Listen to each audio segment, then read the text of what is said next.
ভৌতিক ঘটনা। শুক্রবার আর রবিবারের রাত মানে ভয় পাওয়ার রাত উইথ গল্প। নমস্কার বন্ধুরা, আপনাদের সবাইকে স্বাগতম জানাই ভৌতিক ঘটনার ইউটিউব চ্যানেলের এক নতুন ভিডিওতে। আমি শুভদীপ। আপনাদের আজ শোনাতে চলেছি এক ভৌতিক ঘটনা, নাম রহস্যময় সেই রাত। তো শুরু করছি রহস্যময় সেই রাত এপিসোড 1।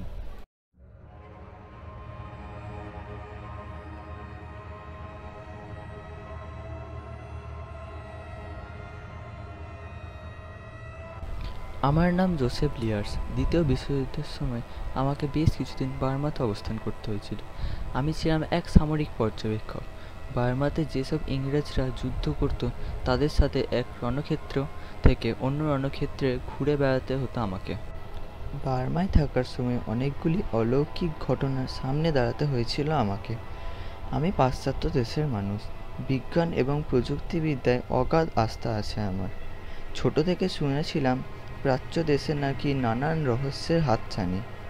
সত্যিই অবশেষে আমাকে রহস্যময় বার্মার বাসিন্দা হতে হলো।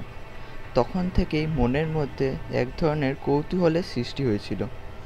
ভেবেছিলাম সময় এবং সুযোগ এলে আমিও এইসব রহস্যের বুকে পা রাখার চেষ্টা করব। এমন কতগুলি ঘটনা ঘটেছিল আমার জীবনে যা স্বীকার করতে কেমন লাগে, অথচ অস্বীকার করার সাহস পায় না।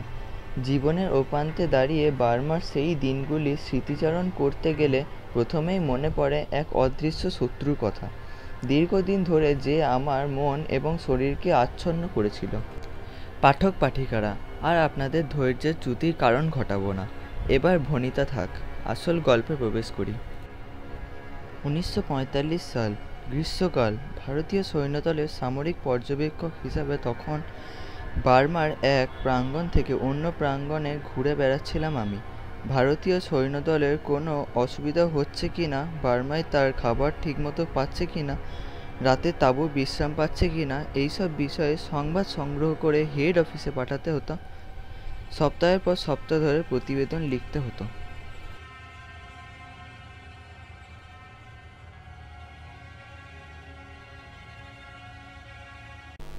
আপনাদের সবাইকে অসংখ্য ধন্যবাদ আমাদের ভৌতিক ঘটনার ভিডিও দেখার জন্য। আর অবশ্যই ভিডিওটাকে লাইক, কমেন্ট, শেয়ার, সাবস্ক্রাইব করবেন। আবার দেখা হবে একটি নতুন ভিডিওতে। ধন্যবাদ।